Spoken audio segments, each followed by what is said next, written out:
Hi, everyone. Thank you so much for joining our session today. My name is Harpreet Paul, and I serve as the Network Academic Chair of Pediatrics at Hackensack Meridian School of Medicine and also Chair of Pediatrics at Hovnanian Children's Hospital at Jersey Shore University Medical Center. Thanks so much to attending our event today. It's related to technology game changers in pediatric surgery. I also want to thank our partners at the NJAAP. We have an amazing topic today, an incredible event. The three speakers you're going to hear from are experts in their field. They're top general surgeons in pediatrics, and they are going to be hosting a discussion reviewing the newest technologies and techniques available in pediatric general surgery. We're going to hear and understand how technology plays a key role in improving outcomes. And we're also going to hear about case examples where we can see trends in techniques and technology. So let's talk about our speakers today. We have Dr. Keith Quensler, who is the Surgeon-in-Chief of Joseph M. Zanzari Children's Hospital. We also have Dr. Margaret Maggie McGuire, who is a pediatric general surgeon at Hovnanian Children's Hospital. And we have Dr. Victoria Staub, a pediatric general surgeon at Hovnanian Children's Hospital. Of course, thanks to all of you who've taken time out of your busy day to join us today. You're all going to be in for an exceptional treat. The session today is going to be recorded, and we will send the link out after the presentation. So with that, I'm going to turn it over back to you guys to begin your session. Thank you.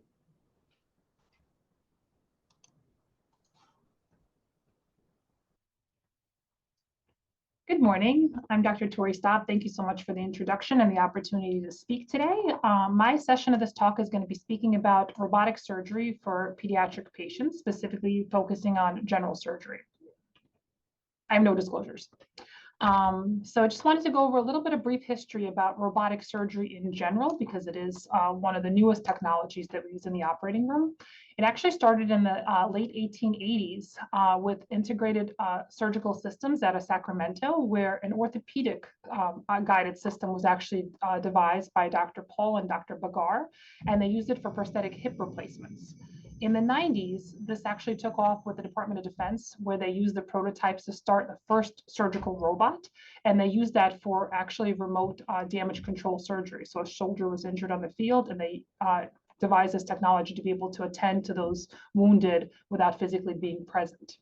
That really threw the field into active research across the world because the military has always been the forefront leader of designing technology. So this is just a demonstration of what it looked like. The first teleported surgeons, the workstation, and the head mount display that was used using a controller by Dr. Fisher. We've come a long way. This is the current system, the most commonly used robotic system. There are several on the market, but the one that we have here at Hackensack Meridian Health Network is the Intuitive Da Vinci system. And this is a demonstration of the console where the surgeon sits in the corner of the room. This is what the console looks like here, and that's the actual robot with the robotic arms present. A lot of times when we talk about this with patients, they think that the robot is actually doing the operation and you're having coffee somewhere off in another room. They tell them that that's not the case. We're actually there present, controlling every motion of the robot.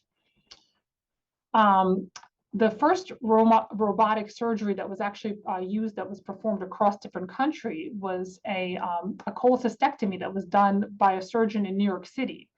There was a 68-year-old woman that was in France that had cholecystitis, and they actually created this robotic system where the surgeon was operating in New York, and the patient was actually in France at the time. They used a transatlantic cable to communicate there, and the speed this was conducted was incredibly fast with only 155 millisecond delay. So as the surgeon moves their arm at the console, the robot followed very closely behind. That was a very expensive procedure. It cost more than $1 million to do this, but it did demonstrate that you can have an expert somewhere around the world that maybe never had been seen by somebody local that can chime in and remote in to facilitate a complex operation. that was pretty cool.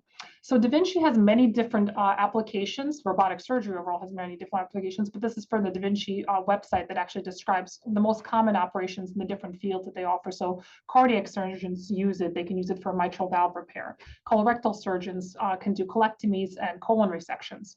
General surgery in the adult world has taken off over the last several decades, and they do pretty much everything in the belly: hernia repairs, bariatric surgery with bypasses and sleeves, bowel resections. You can do feeding tubes, appendixes, gallbladders. You can do solid organs, different oncology procedures. Gynecology surgery has been very apt at using it. Initially, it's urology surgery that really took off with it in specifically in adults and then children.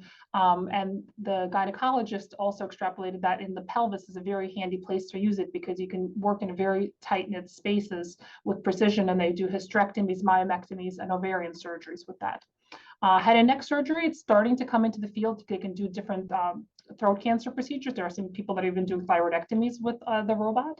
And orthopedics use it for some joint replacements. And like I said, urology is one of the biggest utilizers of robotic surgery, doing everything from prostate, bladder, kidney surgery, reconstructions, and whatnot.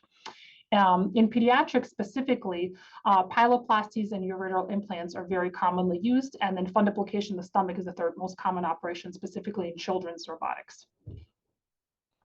So robotic, we're going to hear a lot about from my colleagues here on the call about different technologies. So we all like to do surgeries to children in the best way, least invasive way possible, and they all have their advantages and disadvantages, and technology is constantly evolving.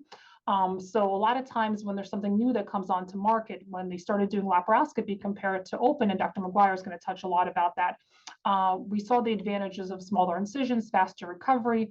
We've gotten pretty good at working with little tiny instruments. We could even use a 3mm instrument on newborns to do laparoscopic surgery. So it has a lot of advantages. It's tried and true technology, but it got a lot of slack when it first started out, because when someone tried to do a cholecystectomy, they saw that their rates of common bile duct injuries were much higher than open, and there was a pretty steep learning curve. And now it's become standard of care.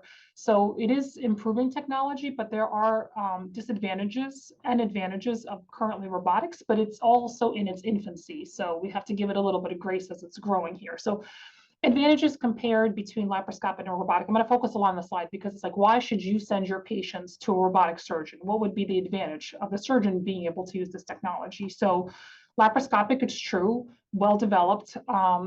Every single trainee that's coming out of surgical trainees knows how to perform laparoscopic surgery, hopefully competently by the time they're graduating.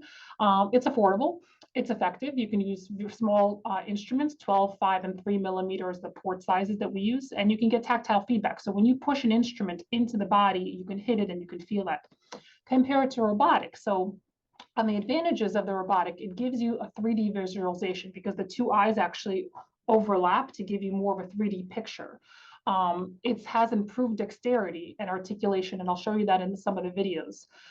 So when you're doing a laparoscopic technique, it's almost like having like a chopstick. It goes in and out of a trocar. It can move in a two-dimensional facility, but it can't do the articulation of a hand.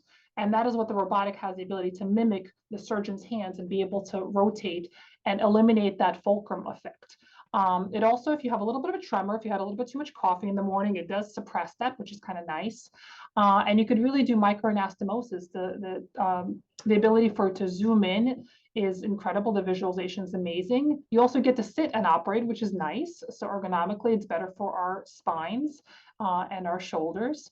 And for those with control issues, like I know several of us on this call, we have full control of the operation. So rather than having me have two hands and then my assistant has to hold the camera or retract something or suction for me, I can have 4 functioning arms, me and myself. I can always have a bedside assistant to be helping exchange instruments in those arms. But once we're set up and we're using them, the surgeon has full control. So one arm has the camera, and then you have 3 functioning hands that you can toggle between and switch on and off. And we also have the ability to use Firefly technology, which I'm going to demonstrate it. You can actually light up structures, light up blood vessels, light up bile ducts. You can light up different like ureters to help us stay safe. Disadvantages, well, laparoscopic has the disadvantage of having only 2 arms. You can't articulate it and only gives you two-dimensional vision. You can have a tremor, and ergonomically, it's not ideal. But robotic, the big downside of it right now, it is expensive. The hospital has to invest in the technology, the robots, not only the system cost it, but the maintenance cost a lot of money. So the high startup cost, there's a learning curve. You have to go through training. And there is, outcomes get better over time, but there's always that learning curve. But a lot of the general surgery residency programs now have robotics as part of their standard curriculum. One thing that we don't have is tactile feedback, because you're not actually physically sitting at the bedside, you're off to the side. When the robot arm is advanced into the body and it hits something, you don't get that feeling that you've hit something. So you have to learn to have your mind give you visual clues when you're moving tissue.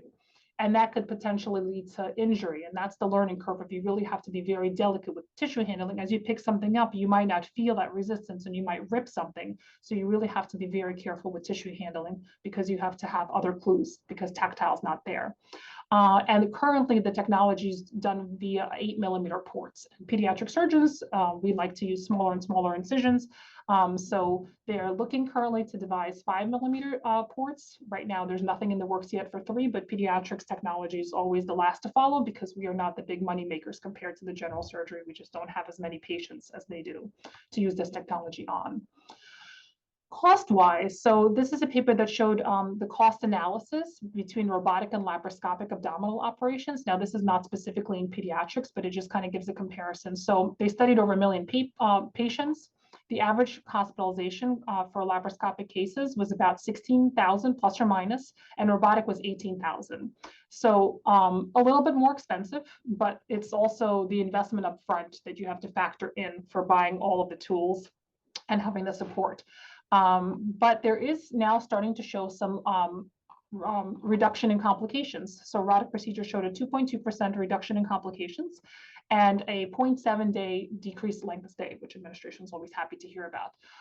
But like I said, this is the same criticism that came out with laparoscopy. Why would you open up a laparoscopy set when you can do an open inguinal hernia repair? We get that criticism all the time, why it's more expensive, it's more cumbersome. But we're pushing technology forward, and we as a community get better and better with more advancement in technology.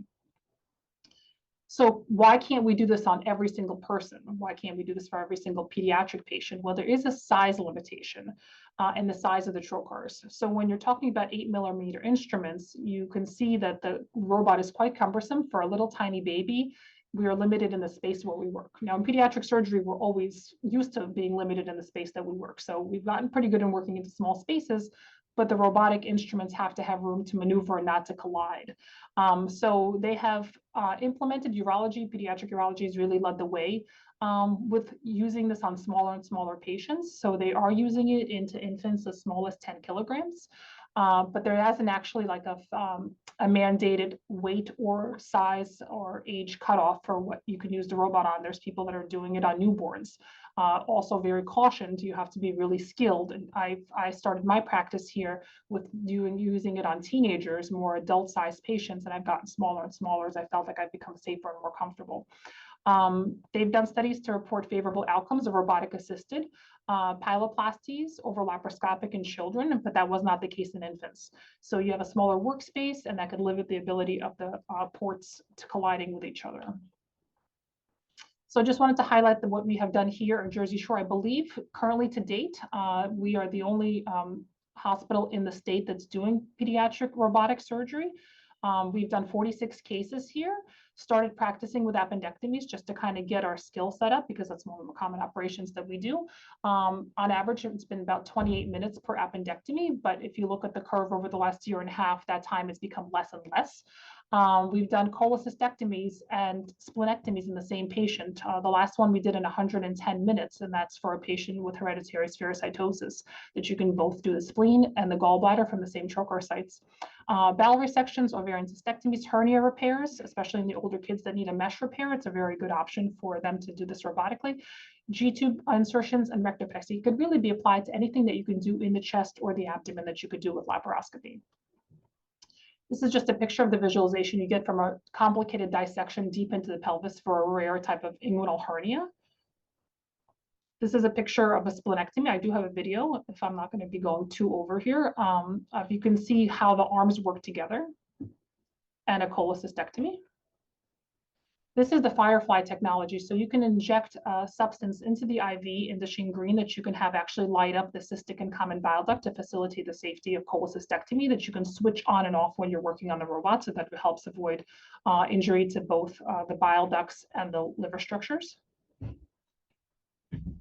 If I have a minute, I don't want to get Dr. Kunzler late. I'm running on track here, but I can fast forward through. This is just showing that kind of what happens in the operating room when you're doing the video. So have 4 working arms, 1 with the camera, 3 actually working instruments.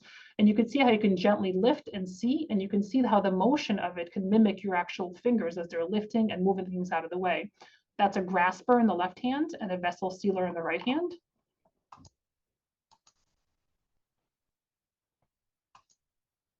We set up when we're ready to seal. This is for a splenectomy for spherocytosis, hereditary spherocytosis, big and large spleen, very difficult to handle. So you can see how we have 3 arms that can be working at the same time. I eliminate the resident effect for this is on a 6-year-old, by the way. Tight space, big spleen, hard to work on, and it's nice to have the control to be able to visualize everything. The vessel picks it up and the vessel sealer seals it. So you have really great exposure and you have control of all the arms. And in the same patient, we flip the other side with the trocars that are already in place and are able to see the articulation of that scissor. It can actually mimic the hands, the motion to be able to get into the spaces, rotate, lift, and burn. So it's a really great technology.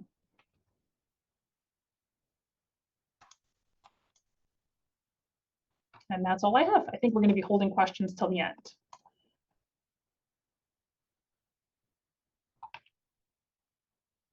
I'm going to stop sharing my screen and turn it over to Dr. Kunzler.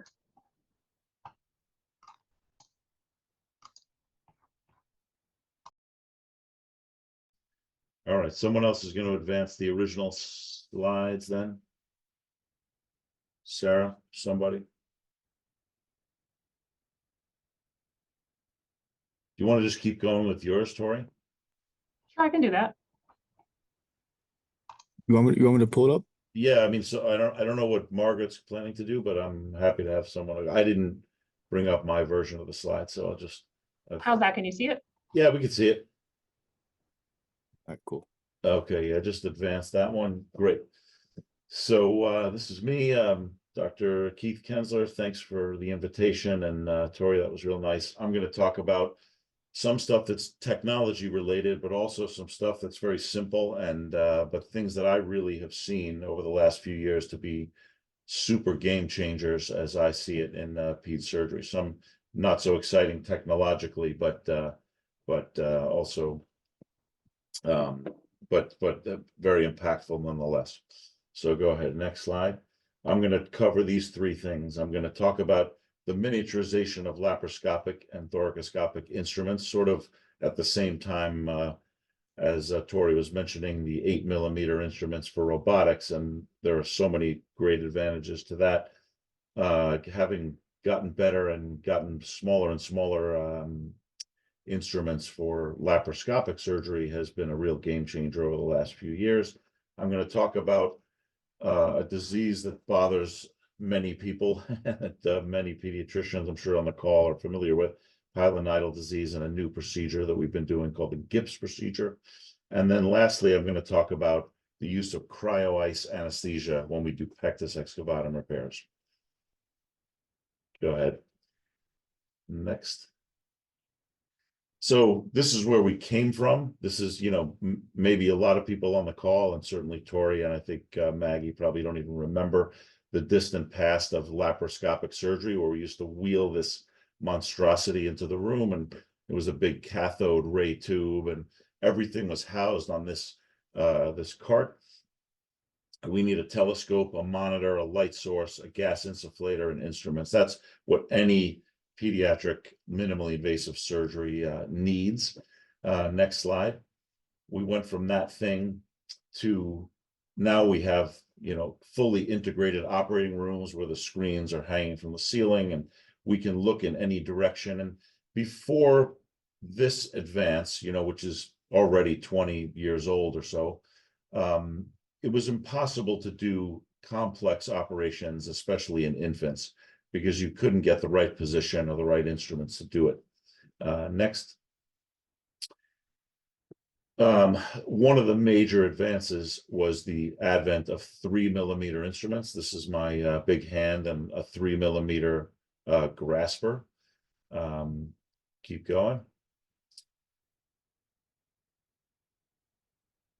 So we went from when we, one of the parts of most complex operations are sealing vessels, and while we started to have 3mm instruments, the sealers, as Tori alluded to, most of the companies make these instruments for adults, and they're loath to, invest any money in a smaller population of children. But the advent of a 3mm sealer was a real game changer in lung surgery. That's, again, the instrument I have in my hand is what was given to the company that made that big sealer. And we said, we need something that's the same size as that thing on my finger, but could seal blood vessels, and they made it. And so this company, Boulder Surgical, came out with a 3mm sealer. Next slide. Likewise, getting a giant stapler into a 6-month-old when you're doing a lung resection, it's easy for the adult thoracic surgeons to use staplers and sealers. But if you can't fit a stapler in a 6-month-old, then when we're doing congenital pulmonary airway malformations, we just didn't have it. And now we do. Go ahead.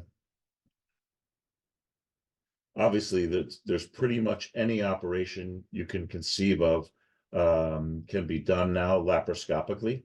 In the abdomen, super commonly, we do laparoscopic pyloromyotomies. That's now sort of the standard of care. Reducing intussusception is pretty common and able to be done without ports and little 3mm graspers.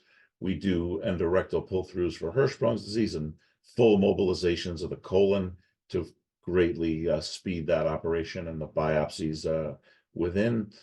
In the thorax, we do lung resections. We can do a complete lobectomy for a CPAM now in a 5-month-old using 3mm instruments. We can do esophageal atresia repairs. We can repair most diaphragmatic hernias on stable patients, either with a patch or without a patch. And I'll just show you some pictures coming up. Next slide. So this instrument is a 3mm pyloric spreader. So you can imagine, the magnification of that screen, and going down to where the pylorus is now obviates the need to drag that big muscle out of the patient to do a pyloromyotomy. We can just go down to the pathology and do it there. You can see great visualization of the mucosa and the spreading muscle. Go ahead. Next slide. Thanks, Tori. So, a lot of my predecessors, when we first started doing laparoscopic pyloromyotomy, said, well, I just make this tiny incision in the right upper quadrant or over the belly button, and it's basically invisible. But if you look at that scar on the teenager in the middle picture, that scar grows with you. And laparoscopic pyloromyotomy is basically a scarless operation. So it's now the standard of care, taught to every pediatric surgery fellow. Next. So here's great visualization with laparoscopy. This is a lung resection, and you can see the branches of the pulmonary artery are beautifully seen and high def. And the instrument on the left side is that grasper that was on my finger, a 3mm instrument. And then the thing with the white tip is the vessel sealer. And you can see it's about the same size. So not to have a giant 5mm vessel sealer to work with, this 3mm sealer was really a game changer for lobectomy of the lung. Next. And here's the 5mm stapler. Again, it looks giant on this picture, but that's the bronchus of a 5-month-old. And that 5mm stapler can be used to divide those tissues. And then we remove that specimen through about a 12mm incision and avoid a thoracotomy in babies. Next slide. So here's what that looks like, at about 2 weeks, and then a couple of months later, it's basically 5mm incisions, you could see a little bit, but the 3mm incisions are gone. And next patient, next slide. Sorry, this is a lobectomy patient with a 3 and a 5 and a 12mm incision, and a couple of months later they're gone. So, all right, next. So I'm going to move on to pilonidal disease, something that pains our patients and us. And in the past, you may recall, and some community pediatric surgeons and adult surgeons still do it this way. To eradicate pilonidal disease, they would make a wide excision, go down to the sacral fascia, make a huge wound. It was painful. It was very invasive. It took weeks or months for those wounds to heal, or a plastic surgeon to move a flap in there. Oftentimes our patients needed home nursing, excuse me, or wound care. And then Moshe Gips, who's a pediatric surgeon or a surgeon in Israel, came up with the Gips procedure, which is not only minimally invasive, it's almost painless. There's no wound care at all post-operatively, and all our adolescent patients that get this done go right back to school the next day, and they have no downtime from athletics at all. Next. This is the original paper from Dr. Moshe Gips. He looked at it in 1,300 patients. The healing rates were extremely fast, and the recurrence rates were on par with the bigger, more aggressive techniques. Next. And what that looks like is on the left side by the letter A. Those are traphenes. Those are little punch biopsies akin to like a skin biopsy for a dermatologist. And instead of trying to resect all of that tissue, including a lot of healthy skin and fat, what we do is we pass those traphenes into those pilonidal pits that have hair in them and the fistula tracts. And by individually coring them out and then scraping that cavity, which is the so-called pilonidal cyst, or the pilonidal cavity, more aptly termed. And then we power wash that cavity with hydrogen peroxide, and you just leave it open, and they go home pretty painlessly. And some surgeons even do this in their office, but I prefer to do it with a little sedation in the operating room. Next. This is what it kind of looks like. On the left, that you see some pits and the hair of a typical pilonidal with a fistula tract going cephalate. And then in the middle picture is immediately post-op. And then in a week or two, those little tiny holes, which are between 3 and 8 millimeters in diameter, will completely vanish. And the nicest part of it is kids who I've had multiple athletes and busy adolescents who get this done on Wednesday, and they're back to practice on Thursday. All right, next. All right, I'm going to finish up with what I think is probably the biggest game changer and the biggest impact that I've seen in pediatric surgery in a long time, which is the pain control after pectus excavatum. So I usually call pectus excavatum a minimally invasive surgery, but it's maximally painful. As you can see, a bar is passed under the defect. And when we flip that bar over, you forcibly change the shape of the chest wall and push the sternum anteriorly, which is magical for the patient. And the results of the surgery are fantastic, but is extremely painful. Next. So here's the view. We're looking with a scope under the sternum. On the right side, you can see the pericardium, and the sternum is bowing down, and we're passing the bar across that and into the other chest under the sternum. Next. And the results are immediate. It's like Invisalign all at once, or braces on your teeth and forcibly straightening them. You can imagine that's not without some postoperative pain. Next. So in the past, this is maybe before 5 years ago or so, our typical patient would come in and get an epidural, a thoracic epidural, which would stay in for 2 or 3 days as an inpatient. We would wean them to a a PCA with intravenous opiates for another 2 or 3 days, for a total of 5 or 6 hospital days. Most patients would go home on oral opiates for at least 2 to 4 weeks. And when they returned to the office for their first post-op visit, they would have a hard time taking off their shirt to show me their incisions. Presently, we use something called cryo ice or cryo nerve block, which freezes the intercostal nerves and leaves the patients numb for 3 months. We freeze them just as a part of the normal pectus operation. And what we've seen is you need a bridge for about 6 to 24 hours. Patients go home instead of day 6, they go home on day 1 or day 2 post-op, and none of them are taking any adjunctive opiate pain medicine. They go home on Motrin and Tylenol, which is a huge benefit in the adolescent population, obviously. Then I'll just show you a couple of pictures and I'll finish up. Next slide. Next. So the idea is to actually injure or kill the axon of a nerve, which involves freezing it.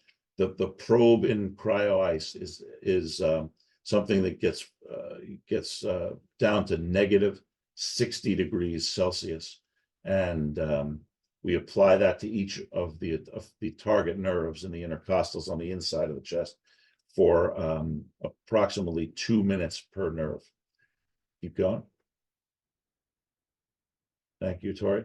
So this is just a picture of the probe, from internal with a laparoscopic or thoracoscopic guidance. We target each of the intercostal nerves, and you basically kill the entire nerve for 3 months. Next. Almost done.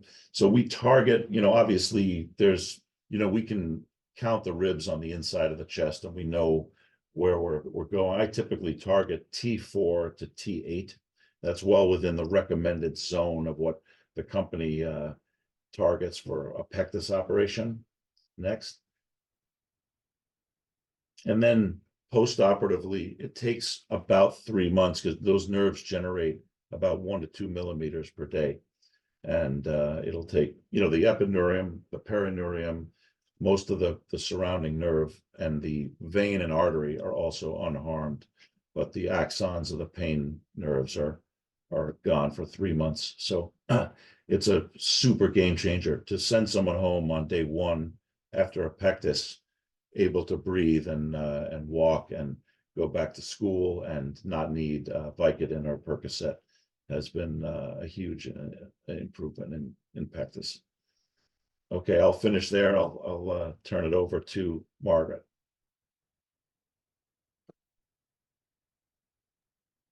Okay, great. Thank you very much. Thank you for the opportunity to present. So continuing from the previous 2 talks, I was going to talk about some of the advances in laparoscopy. Next slide.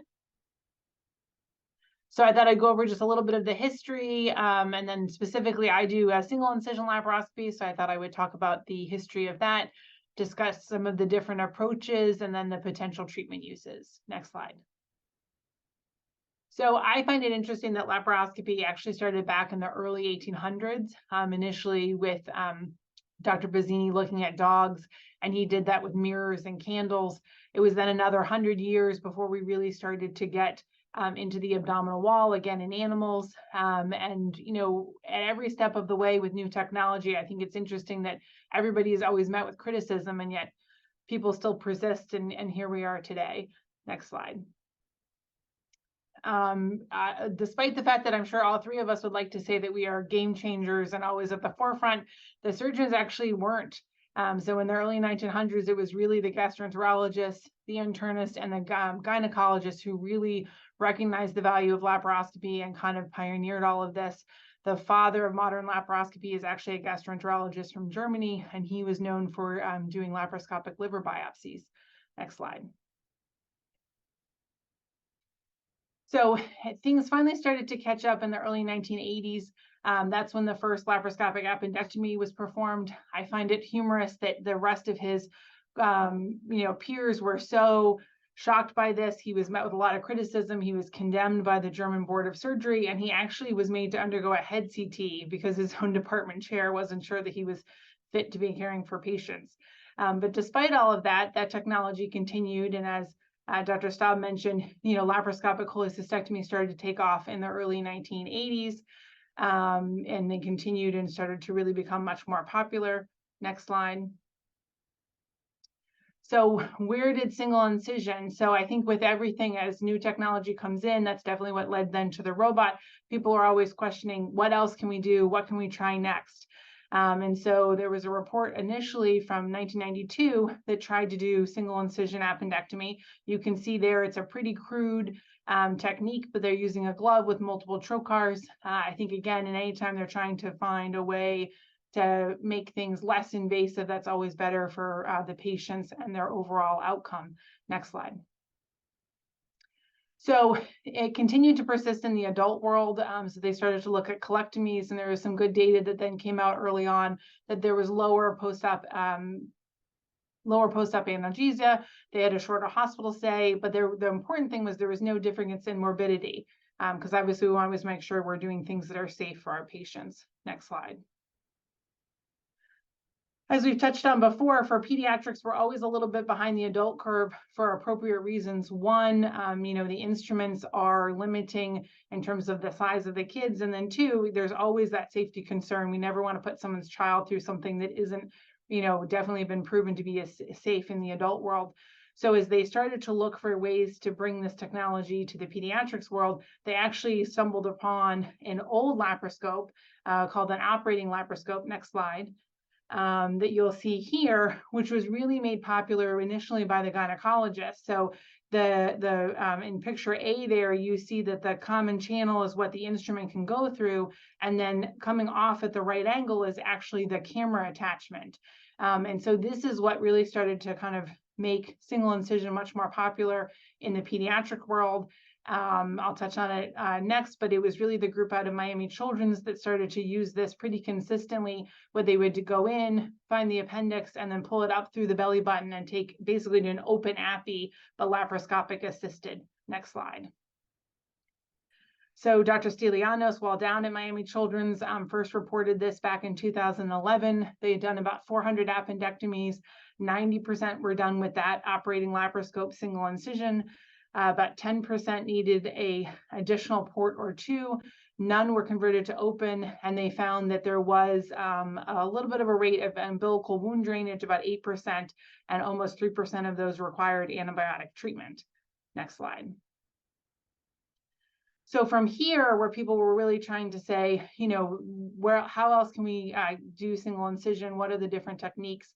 So there are multiple ports, which we'll touch on, and there's basically two schools of thought. One is you put all of the ports through one incision, but have multiple ports, versus using a port that is designed to have multi-attachments coming off of it. Next slide. So this is where you're making one umbilical incision, but you have multiple fascial incisions, and you can put all of the trocars through, as you see in the picture here. They then connect all of the fascial connections at the end and close it as one incision. And that's as opposed to the next slide. Next slide. So here are a variety of different companies, but these are the other idea. It's a larger fascial incision than multiple fascial incisions connected at the end, but then you have a variety of ports that are used. Next slide. So this is the Olympus Triport Plus. This is what I was trained with and what I use currently. So the actual shaft of the port you can see there is variable in length, which is nice depending on the size of the patient. It's very soft and flexible. So if you've ever seen an Alexis wound protector, it's similar to that. And then at the top there, you then have the option to have a total of 4 ports and then the attachment for the laparoscopic gas. Next slide. So this is what's used by the people that trained me and a variety of other surgeons. So they, again, looking at this for appendectomies, Dr. Chandler and Dr. Danielson presented their data back in 2010. They had done 110 appendectomies. 50 were single incision with a single incision port like you just saw. 46 versus the typical multi-port where they're placed separately. They excluded the kids who had perforated appendicitis. They found that single incision was slightly longer operative time, although they had a lower need for narcotic medication, but they did find a slightly higher risk of superficial site infections and one intra-abdominal abscess. There were no infections with the multi-port. Next slide. So the same group then trying to expand on their experience kind of contemplated, why would this be? I think the Miami group had a similar experience. So the thought was, they're creating a little bit more of a potential space for the port itself. So they actually stumbled across an idea that's used commonly by neurosurgeons and orthopedic surgeons, where they place an antibiotic powder in the wound.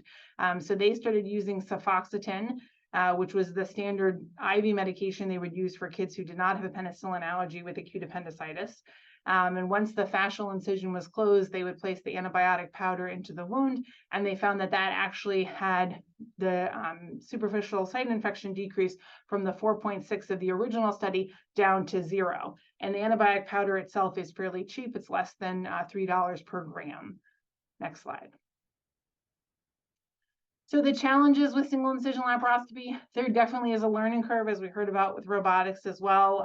This diagram helps kind of give you an idea. On the left of your screen, patient A is your standard multi-port appendectomy. That's where most surgeons would place their port, one at the umbilicus, one suprapubic, one in the patient's left lower quadrant. For single incision, you obviously have one incision at the belly button. So you are one in much tighter quarters. I always joke with my residents that they should be glad I showered and put on deodorant so we can get right up close next to each other and I won't smell. But it definitely, affects your kind of degrees of rotation and movement, and there's a learning curve with that. Next slide. So this is again, to give you that idea. So now you're looking at, where the light blue in the middle of the screen, that's your trocar. So your instruments, again, coming in, you only have so much movement between that and the camera itself. So it just takes some time to kind of get used to it. You're definitely much more in line compared to the typical triangular approach that we get from multi-port. Next slide. So the learning curve has been studied. So this group presented their data in 2019. They had almost 1,000 pediatric patients who underwent appendectomy from that date range there. A little more than 400 were done single incision. They found that with every case, there was a faster operating time. They felt that really the level to be quote unquote experienced was about 51 cases. And the most important thing in my mind was that they found there was no increase in complications during that learning stage. So definitely no downside to our patient to have someone attempting this approach. Next slide. So there are a lot of applications. Here's a great article looking at single incision splenectomy. So again, they compared it with multi-port and single incision. They found no difference in complications, operative time, or blood loss. Next slide. Total abdominal colectomy. So this is that same group out of Florida. They looked at kids from a 2-year period. They had 5 children. You see the operative time there, length of stay was about 5 days, and there was no 30-day complication or readmissions. And that's doing the total abdominal colectomy at the site of the endoleostomy if they're getting an endoleostomy up front. So you have a kid who loses their entire colon and actually has no incisions on their belly. They simply have an ostomy. So you feel a little bit like a magician if this all goes well. Next slide. So this is one of my patients. So this is them prepped before we started. Next slide. I make a curvilinear incision along the left side of the belly button. I do that one so that there isn't any pooling kind of dependently, because I think that was also a factor in the superficial site infections that they had initially. Also, too, if for some reason you end up having to convert to open, I've had a few kids who actually had Crohn's or needed a more extensive operation, then it's very easy to kind of come around and make an X-lap incision should you need to. Next slide. That's the port itself. That blue device is kind of a plunger. That's how you deploy it. Next slide. This is the port once it's actually in and hooked up. Next slide. And this is at the end. The fascia has been closed. I put the antibiotic powder in. Next slide. The incision closed. Next slide. And then the steri strips. Next slide. So I think it's something I always joke, I drank the Kool-Aid. So for me, I think it's a great approach. It's obviously not for everything, and you have to always be mindful of the time that it's taking you and the safety of the patient. So I always have a low threshold should I need to add extra ports, but you can absolutely do appendectomies, cholecystectomies, ovarian cystectomies, and treatment of ovarian torsion. I've used this several times in trauma patients, which again is nice because it's an easy way to start to try to take a look. And, you know, clearly if you find something that needs an open repair or other ports, you can place that. And then I've also placed jejunostomy tubes. Next slide. And those are my references.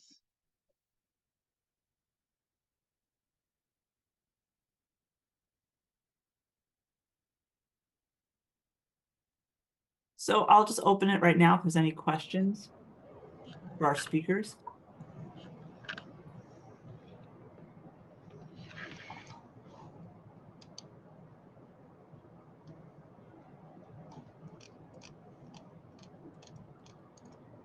I'll ask one for Dr. McGuire. What is the smallest size child that you can use the SILS port on? So there's no, I think there's no absolute minimum. I mean, obviously you have to have enough abdominal domain, but I've used this in kids 2 and 3. I did an appendectomy yesterday on a 3-year-old. So I think, again, there's no kind of downside. You can make the incision as small as you want to. You don't have to have, that's one of the criticisms of SILS is the size of the fascial incision, but with the trocar that I use, you can make it as small as you want. So if you're only going to be using, you know, 3 or 5 millimeter instruments, you could make a very small fascial incision. So I've done down to ages 2 and 3. It's nothing that I would try, you know, in a newborn. You know, you and I have done other cases together, you know, Nissens and choledochocysts, et cetera. Those I would not try SILS, at least not at this point. Dr. Kuzler, for your Gibbs procedure, can you just comment for our team here about doing it multiple times if there's recurrences? Yes. You know, they say the recurrence rate's about the same. I believe that, at least in our series so far, it seems to be true. But, you know, I think because it's so easy for patients to recover from, that the recurrence is not so emotionally devastating as it was in the past. You know, so if one of the little fistulas returns, or there a new pit or sinus, you know, forms that wasn't even there the first go, it's actually easy to go back and do it again. And the operation itself takes, you know, 7 minutes, right? I usually mix some Marcaine and lidocaine together.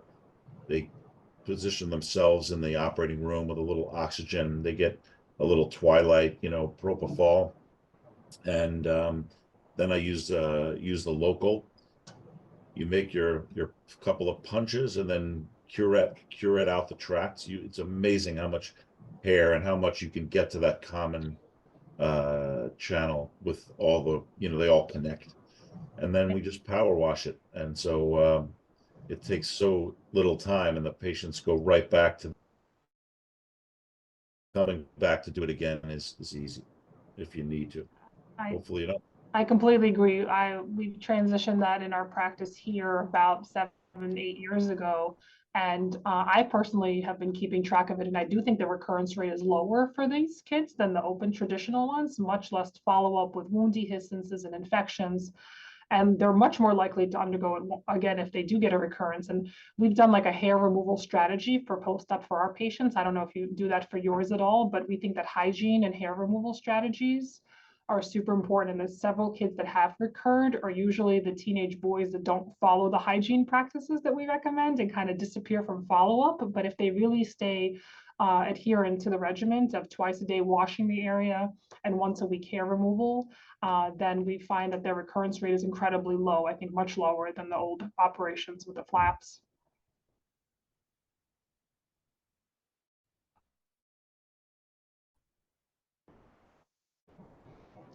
Okay, additional questions for our speakers?